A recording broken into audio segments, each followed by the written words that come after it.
Namaste, and welcome to our continuing series on the life divine with our beloved Ranga. We are on page 372 in the chapter Brahman, Purusha, Ishvara, and it begins with the line, "A certain difficulty arises for our mind." We'll read the whole para and then we come back to it. A certain difficulty arises for our mind in reconciling these different faces or fronts of the one self and spirit, because we are obliged to use abstract conceptions and defining words and ideas for something that is not abstract, something that is spiritually living and intensely real. Our abstractions get fixed into differentiating concepts with sharp lines between them. But the reality is not of that nature. Its aspects are many, but shade off into each other. Its truth could only be rendered by ideas and images, metaphysical and yet living and concrete. Images which might be taken by our pure reason as figures and symbols, but are more than that and mean more to the intuitive vision and feeling, for they are realities of a dynamic spiritual experience. The impersonal truth of things can be rendered into the abstract formulas of the pure reason, but there is another side of truth which belongs to the spiritual or mystic vision, and without that inner vision of realities, the abstract formulation of them is insufficiently alive, incomplete. The mystery of things is the true truth of things. The intellectual presentation is only truth in representation, in abstract symbols, as if in a cubist art of thought speech, in geometric figure. It is necessary in a philosophic enquiry to confine oneself mostly to this intellectual presentation. But it is as well to remember that this is only the abstraction of the truth, and to seize it completely or express it completely, there is needed a concrete experience and a more living and full-bodied language. Pretty clear what he's saying, but still we'll go through each sentence and see what he's saying. But he would say that of the life divine himself, I think. Yeah. See, language is a very interesting phenomena. Language can be without words, and it can be with words, and it can be again without words at the highest level. So, there is a language for animals. They are inarticulate sounds, but they do express themselves. When a cat is happy, he mews. You know that he is happy. He purrs. It's only a sound, but you know the sound is symbolic of his happiness or satisfaction. When a dog barks, you know that he is not very happy or is angry. When he whines, you know that he is unhappy. He wants to be free. So there are so many different, even when they plead, they have a different sound. So sounds can be language without words. Then you come to the human level where we have words we use for what we mean to say. To describe something. Yeah, language.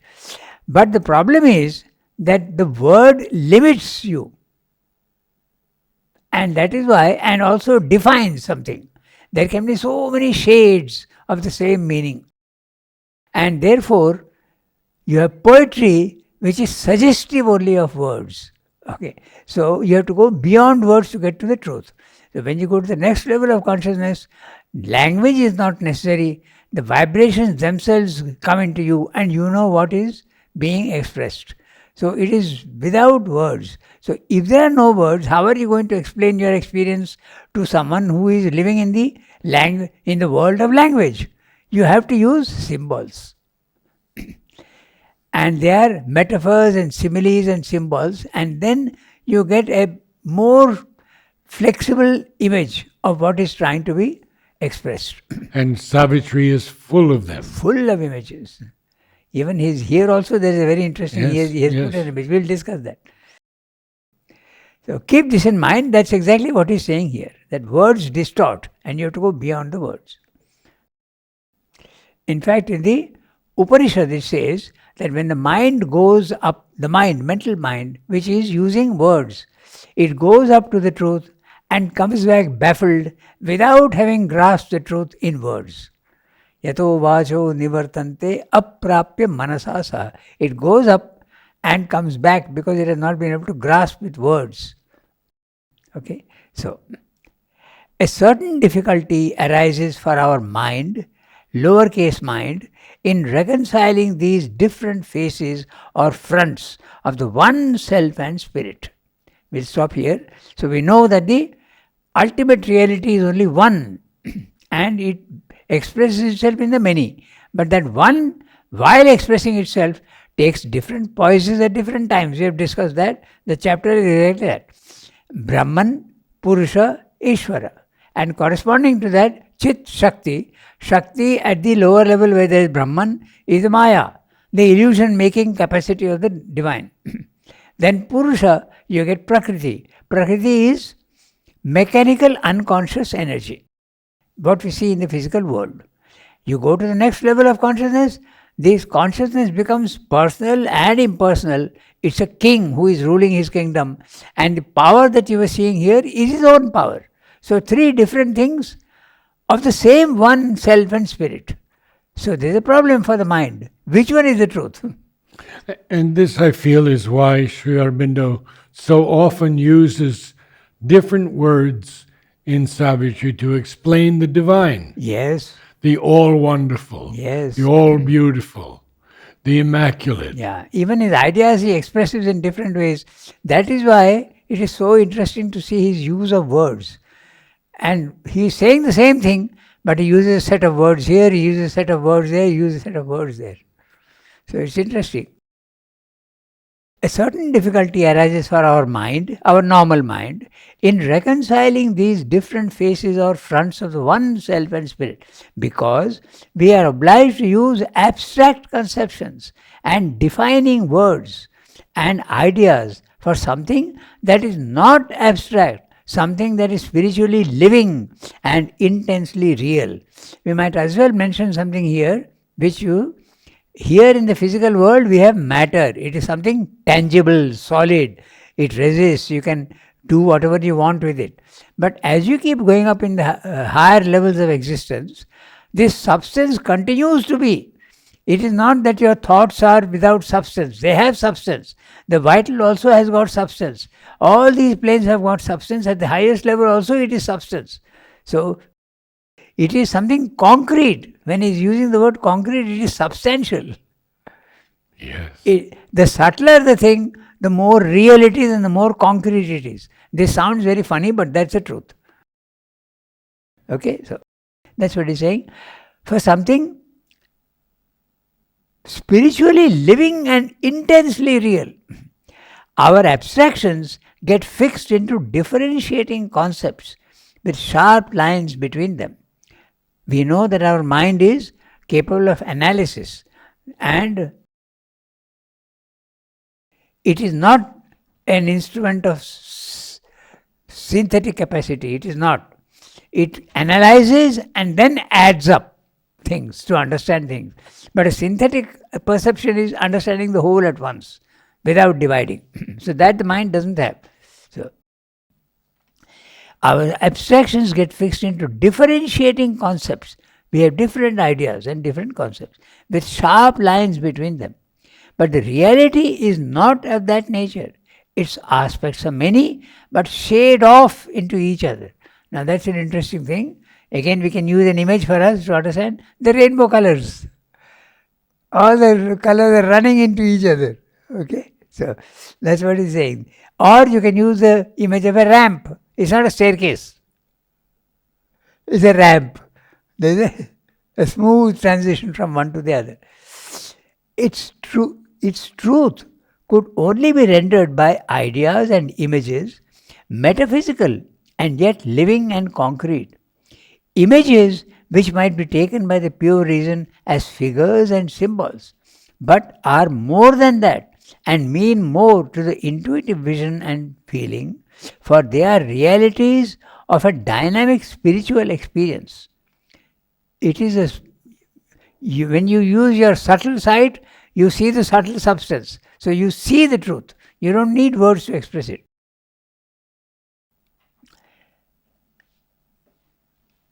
Pure reason as figures and symbols, but are more than that, and they mean more to the intuitive vision and feeling, for they are realities of a dynamic spiritual experience. The impersonal truth of things can be rendered into the abstract formulas of the pure reason.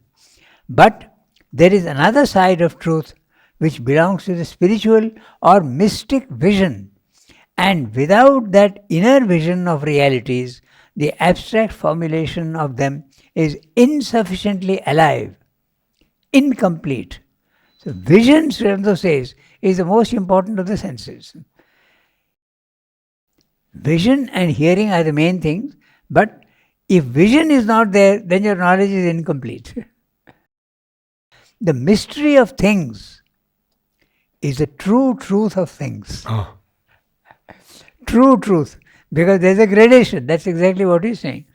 Many people don't understand this true truth. But if you keep in mind that there's a gradation of consciousness, gradation of substance, gradation of power, gradation of ananda, everything, from the highest level to the lowest, it's a gradation.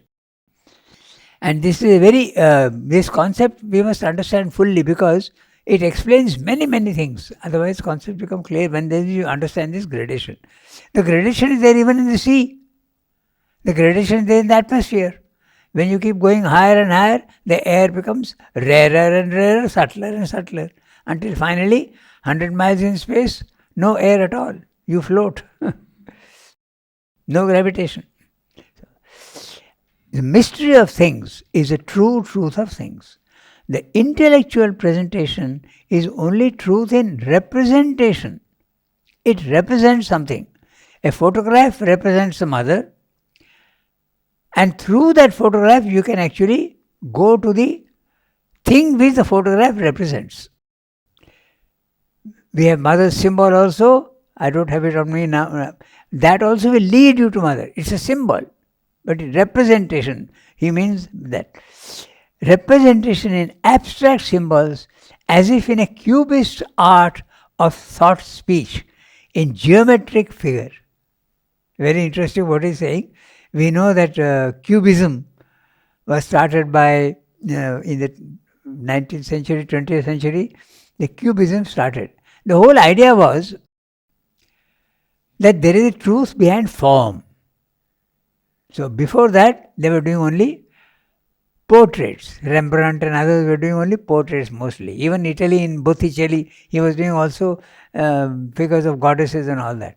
Then the French people came and they started landscapes and novel scenes and all that. It became more alive art. Then the idea came that why should we restrict ourselves only to form? The truth is more than form. So let's make a point of telling you that form is not the only thing. So you start. You put the nose here and the eyes here. Abstract art starts. Or sometimes only geometric figures. Mondrian was one who had this type of... He just draw lines, different lines.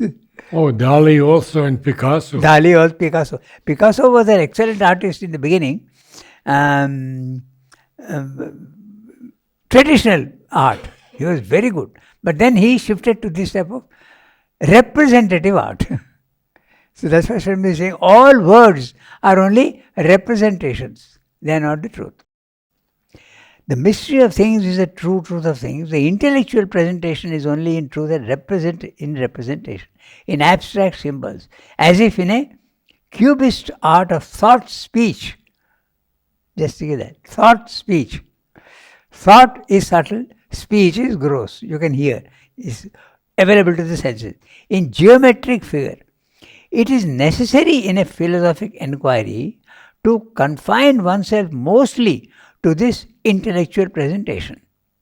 But it is as well to remember that this is only the abstraction of the truth, and to seize it completely or express it completely, there is needed a concrete experience and a more living and full bodied language. Full bodied, substantial, with real substance in it. So, in fact, he says the same thing elsewhere also. He has said the same thing, that this language, this sort of full bodied language, maybe he says it here also, we'll see, was used in the Vedic and the Upanishads. The language is very flexible. And it's interesting, we might as well mention here, in Sanskrit, the words are extremely interesting because etymology is very, very important in Sanskrit. You start with a certain word and then you see what it implies. So you shift away from the first meaning and go to the second meaning, which is implication, and then you go to the next implication, I can't give you examples now because I don't remember, but it's very interesting. And it ends up finally with even the opposite meaning of what you started with. So the word is representative, but you have to, it can be used flexibly in any particular context. So when we hear the lines, in the beginning was the Word, Yeah, and the Word was made flesh, yeah, it is that full-bodied statement. And I understand that in Savitri, it can go directly into the highest self or in the inner being, absolutely. but not directly to the mind. Yes. Full-bodied language. Even in English, you have certain words which have opposite meanings. One word is very clear, cleave. The word cleave. Cleave, yes. It has two opposite meanings. One is to hang on to somebody, adhere to somebody, okay, not leave him. And the other one is to cut. So there are two opposite meanings. Even in English you have some words like that. But in Sanskrit, it is all the time like that. Mostly. Very flexible language. So, let's go to the next para. Here it becomes opportune to see how, in this aspect of the reality, we must regard the relation we have discovered between the one and the many. This amounts to a determination of the true connection between the individual and the divine being, between the soul and the Ishvara. In the normal theistic conception, the many are created by God, made by Him as a potter might make a vessel. They are dependent on Him as are creatures on their Creator. But in this larger view of the Ishvara, the many are themselves the divine, are themselves the divine one in their inmost reality, individual selves of the supreme universal self-existence, eternal as He is eternal, but eternal in His being. Our material existence is indeed a creation of nature, but the soul is an immortal portion of the divinity, and behind it is the divine self in the natural creature. Still, the one is the fundamental truth of existence. The many exist by the one, and there is therefore an entire dependence of the manifested being on the Ishvara. This dependence is concealed by the separative ignorance of the ego, which strives to exist in its own right, although at every step it is evidently dependent on the cosmic power that created it, moved by it, a part of its cosmic being and action. This effort of the ego is clearly a misprision, an erroneous reflection of the truth of the self-existence that is within us. It is true that there is something in us, not in the ego, but in the self and inmost being that surpasses cosmic nature and belongs to the transcendence. But this too finds itself independent of nature only by dependence on a higher reality.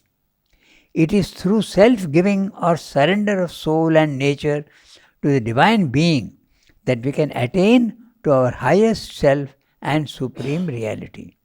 For it is the divine being who is that highest self and that supreme reality, and we are self-existent and eternal only in his eternity and by his self-existence.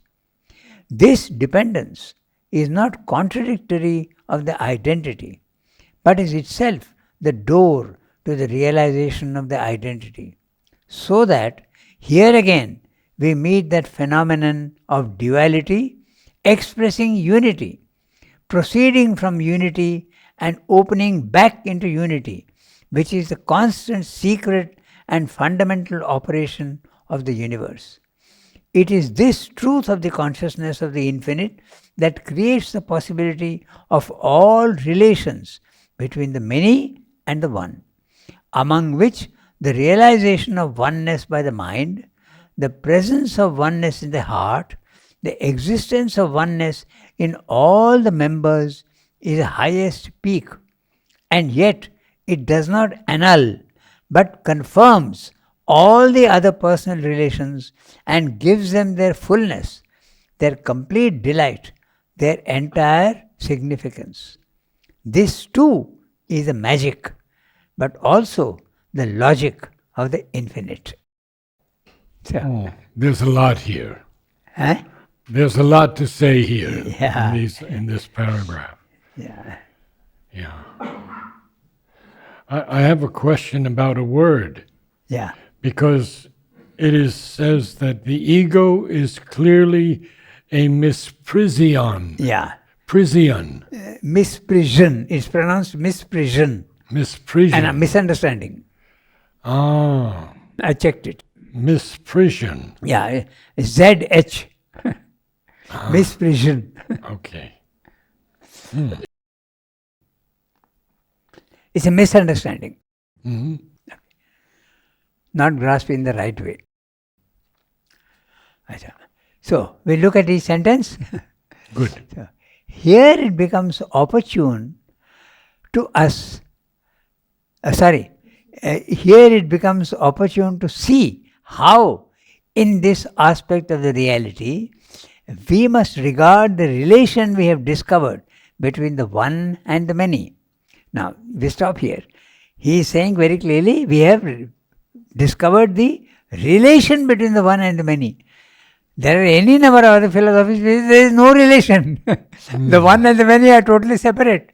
If you want the divine, go to the one, not the many. The many is an illusion. There is no such thing as many. It's only shadow play of images.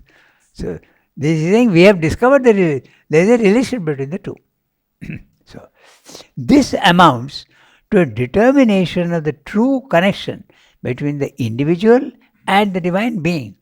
So, there is a connection. And what is that connection? Between the soul and Ishvara. So, the individual and the divine being, the soul and the Ishvara. In the normal theistic conception, the many are created by God, made by Him as a potter might make a vessel. They are dependent on Him as are creatures on their Creator. So this is very clear what he is saying. In the Christian theory also you have the same. When a body is created, God breathes the soul into He creates the soul. So, the soul and the one, the divine and the soul. So what is the relation? He is going to tell us. The one becomes the many. In the normal theistic conception, the many are created by God, made by Him as a potter might make a vessel. They are dependent on Him as are creatures on their Creator. But in this larger view of the Ishvara, The many are themselves the Divine One in their inmost reality, individual selves of the supreme and universal self-existence, eternal as He is eternal, but eternal in His being, not separately. That's what he's saying. Let's look at the sentence. But in this larger view of the Ishvara, the many are themselves the Divine One. So, the Divine One manifests Himself, and there are several laws which manifestation necessarily implies. The one becoming the many, the formless becoming form, there has to be a reduction and also a breaking up, because if the one remains the one here, where is the manifestation? There is no manifestation. So what happens is that he seems to break himself up into several, but at the same time, he is entering into each one. He is there in each one. First he creates the universe, and the universe creates the individuals, and he is there in the universe, and he also comes back into the individual. So the essence of everything is the divine. And he covers himself up with many, many veils. 3 veils here, and even the others also are all veils. So they are veils as well as states of consciousness. He says that right in the beginning. Yeah. So every soul, every human being is the divine himself. Why only the human being? Animals, Yes, you go right down to the atom. even the stone. Yeah. But it is the divine who is hiding himself. He has lost his consciousness, he has lost his power, he has lost everything. It's a game he is playing with himself. He is hiding himself in the opposite of himself, and he is finding himself back again. The involution and the evolution. Right. So each man, this is the Advaitic philosophy, that each man is essentially divine. Essentially. But essentiality has to become living reality. The essentiality is the potentiality, but he has to become a living reality. It has to become. And that the individual can become, but even at a universal level, the evolution is also going towards that. More and more you are going towards the divine in different steps. Okay, so. But in this larger view of the Ishvara, the many are themselves the divine one in their inmost reality. Not outwardly, but inmost reality. We have a body, we have a vital, we have a mind. These are the veils, are the clothings, and deep inside this, the divine is sitting there. Either inside, or if you want to go above also, he is there supervising your existence here. Inmost reality, individual selves are the supreme and universal self-existence. So, very clearly he is using the word self-existence, which is substance. Okay? Eternal as he is eternal, but eternal in his being, not separate. When he is creating the world, he creates it within himself, because there is nothing else. So he is creating it within himself. That's what he means by eternal, but eternal in his being, not separately. Our material existence is indeed a creation of nature. It is nature that is creating our material existence. Body, vital and life is made by not the divine directly, but by nature. Matter is creating our body, the pranic plane is creating our vital, and the mental plane is creating our mind. And these are the universal planes at the lowest level, material existence. Okay? What we normally call level 1. And then when you go to level 2, the spiritual planes of consciousness, you get out of this triple formula, sattva, rajas, tamas, you are going out and you are in the second level. The second level is the spiritual attainment, but the third level is the supramental, which is you get full power and full understanding of everything. So, our material is indeed a creation of nature, but the soul is an immortal portion of the divinity, and behind it is the divine self in the natural creature. So, what is he? He uses the word natural in the sense of made by nature, body, mind, life. When he speaks of natural creature, it's a body, mind, life. Body, life, mind. Okay. Still, the one is the fundamental truth of existence. The many exist by the one, and there is therefore an entire dependence of the manifested being on the Ishvara. Now, this is an interesting question, because when manifestation seems to be coming from the inconscient, so you have a problem that which is as you keep going higher and higher, you see that everything is coming from the inconscient. Is that the real origin, final origin of everything? That problem continues to dog you until you go to the supramental level. Even at the overmind level, it is not sure which one is which. This is also creating. The inconscient is creating. And that also is creating from on top. Only when you go up, you realize that both are eternal, but the supreme, the Satchidananda, is the one that is self-existent, and the inconscient is a dependent existence on that one. If the world disappears, Brahman does not disappear. But if Brahman disappears, the world cannot exist. There is a primacy.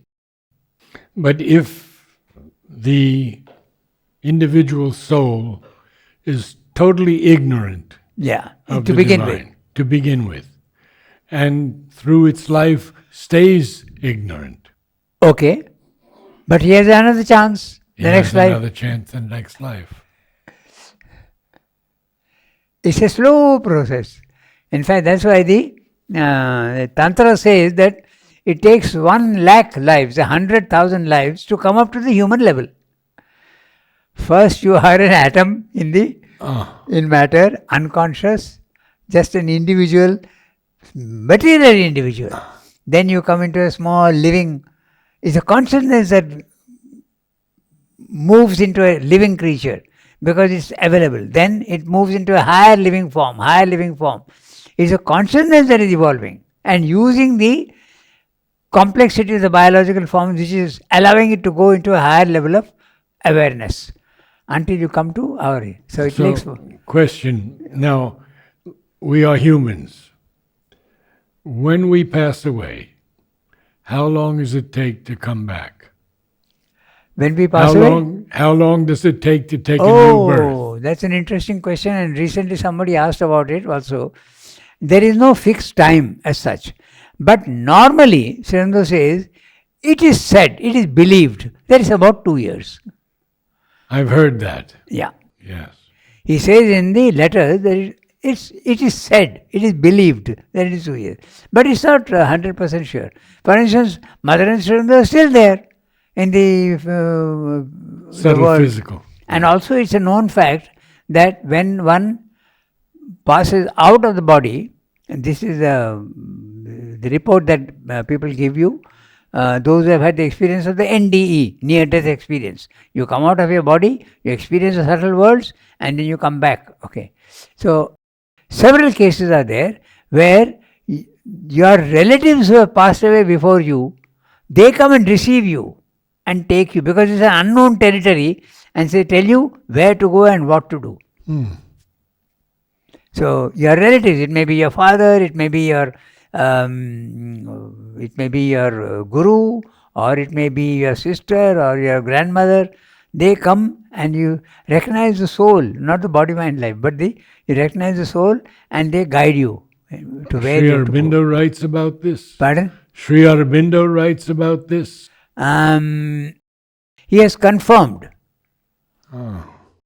He doesn't write particularly about this, but there are many reports about those who have experienced it, and they all tally. Okay, they all tally. So Srimda has not gone specifically into this aspect, mechanical aspect. He has not gone into, but this is usually what happens. There are beings of light that come and guide you. Death is a beautiful experience for the person living the body-mind life, but it's a horrible experience for those who are left behind. So, our material is, but the soul is an immortal portion of the divinity, and behind it is the divine self in the natural creature. The natural creature, the body, mind, life. So, if you go deep, cross the body consciousness, go to the vital consciousness, go into the mental consciousness, finally you can access your inner being, and in the inner being, deep inside, is your psychic being. Deep inside. And that is the reality. That is the divine element in you. Still, the one is the fundamental truth of existence. The many exist by the one, and there is therefore an entire dependence of the manifested being on the Ishvara. So there you are. The individual soul also can exist only if the divine soul exists. That's what he's saying. Essentially, they are the same.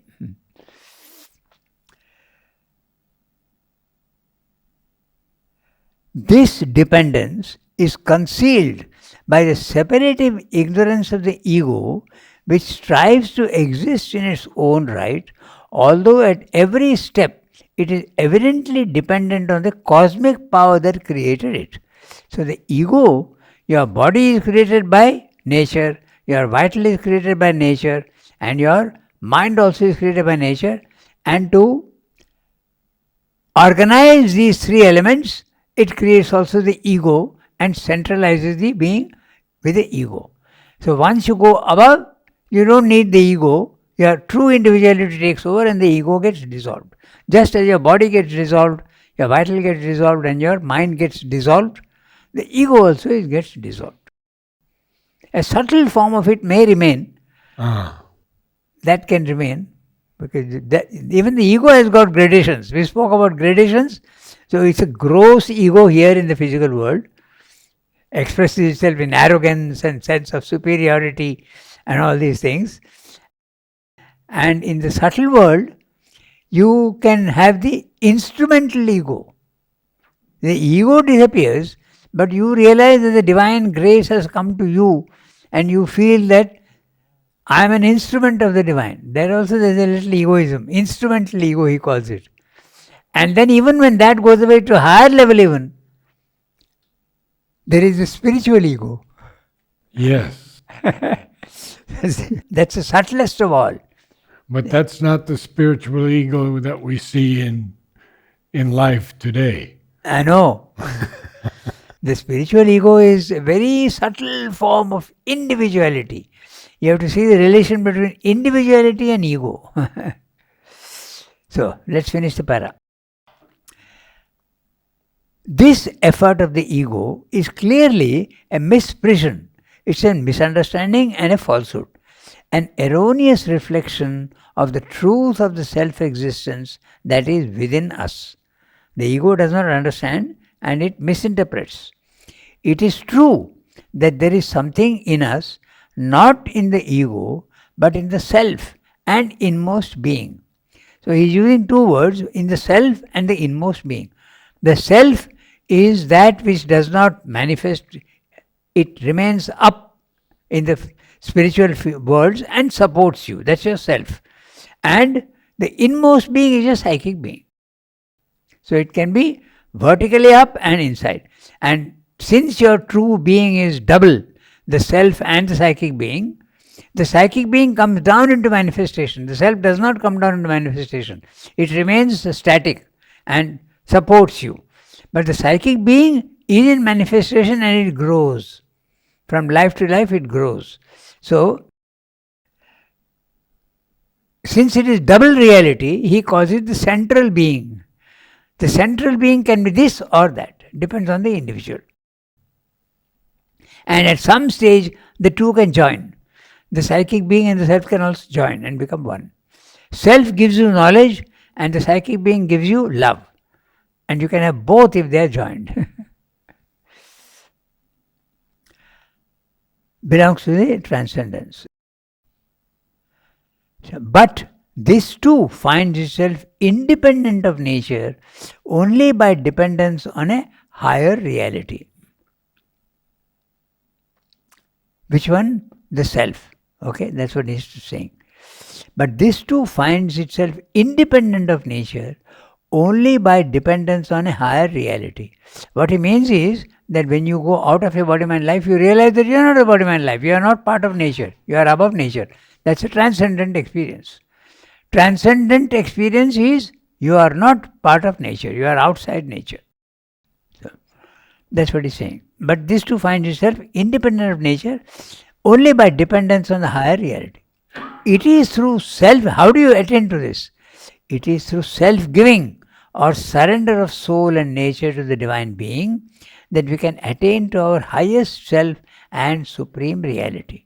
For it is the Divine Being who is that highest self and that supreme reality. And we are self-existent and eternal only in His eternity and by His self-existence. This dependence is not contrary of the identity, but is itself the door to the realization of the identity. So that here again we meet that phenomenon of duality expressing unity, proceeding from unity and opening back into unity, which is the constant, secret and fundamental operation of the universe. You can see, we have discussed this several times, there is unity as well as multiplicity in the physical world. Example very easy, any species. There are any number of animals in one species, but there is also something common to all of them. You can't mistake a camel from a lion. There is a camelness and there is a lioness. So the lioness is the unity and the lions are the many. So this is in nature, you will see this everywhere. When you say that the soul and the psychic being can join together. The self and the psychic being. Yes, the self and the psychic being. Where is the witness self? The witness is only the self, without the psychic being. Okay. When you are the witness self,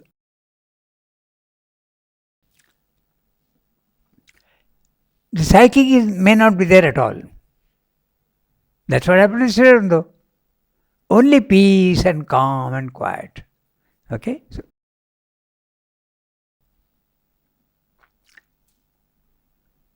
So there is identity. Now this is an interesting thing, that there is difference and yet identity. There are several philosophies which express each of these aspects. The Advaita philosophy says that the individual soul and the universal soul or divine or supreme reality essentially one. There are coverings, but they are essentially one. Okay, like two mango trees are two different trees, but essentially they are the same. They produce mangoes, which is the reality of both. That's essential. So they are seemingly separate, but they are one. So this is the Advaita philosophy. There is another philosophy which says that there is a difference. So you can have a relation with the divine. You can love the divine, and if you are loving the divine, you are not the divine. Okay? So it is a bheda. Then there is somebody else who says, no, you can have a relation with the divine and yet be the divine also. So these are the three different interpretations of the Vedanta. The Advaita philosophy, the Vishishta Advaita, special Advaita, bheda, difference and non-difference. And finally, total difference, duality. The divine soul is different from the individual soul. In Christianity, you have the same concept. So there you are. So it is this truth of the consciousness of the infinite that creates the possibility of all relations between the many and the one, among which the realization of oneness by the mind, the presence of oneness in the heart, the existence of oneness in all the members is the highest peak. And yet it does not annul, but confirms all the other personal relations and gives them their fullness, their complete delight, their entire significance. This too is the magic, but also the logic of the infinite. You can have an essential identity and you can also have a relation which is not identity. You can't have a relation with yourself. But it is possible at the highest level. One problem still remains to be solved, and it can be solved on the same basis. It is the problem of the opposition between the non manifest and the manifestation. For it might be said that all that has been advanced hitherto may be true of the manifestation, but the manifestation is a reality of an inferior order, a partial movement derived from the non manifest reality, and when we enter into that which is supremely real, these truths of the universe cease to have any validity. The non manifest is the timeless, the utterly eternal, the irreducible absolute self existence to which the manifestation and its limitations can give no clue, or only a clue that by its insufficiency is illusory and deceptive. This raises the problem of the relation of time to the timeless spirit. For we have supposed, on the contrary, that what is in unmanifestation in the timeless eternal is manifested in time eternity. If that is so, if the temporal is an expression of the eternal, then however different the conditions, however partial the expression, yet what is fundamental in the time expression must be in some way pre-existent in the transcendence and drawn from the timeless reality. For if not, these fundamentals must come into it direct from an absolute which is other than time or timelessness, and the timeless spirit must be a supreme spiritual negation, an indeterminable basing the absolute's freedom from limitation by what is formulated in time. It must be the negative to the time positive, in the same relation to it as the nirguna to the saguna. But in fact, what we mean by the timeless is a spiritual status of existence not subject to the time movement or to the successive or the relative time experience of a past, present, and future. The timeless spirit is not necessarily a blank. It may hold all in itself, but in essence, without reference to time or form or relation or circumstance, perhaps in an eternal unity. Eternity is a common term between time and the timeless spirit. Both are eternal. What is in the timeless unmanifested, implied, essential, appears in time in movement, or at least in design and relation, in result and circumstance. These two then are the same eternity or the same eternal in a double status. They are a twofold status of being and consciousness, one an eternity of immobile status, the other an eternity of motion in status. Not very difficult, we'll do this next time. Thank you, Ram. Namaste, all.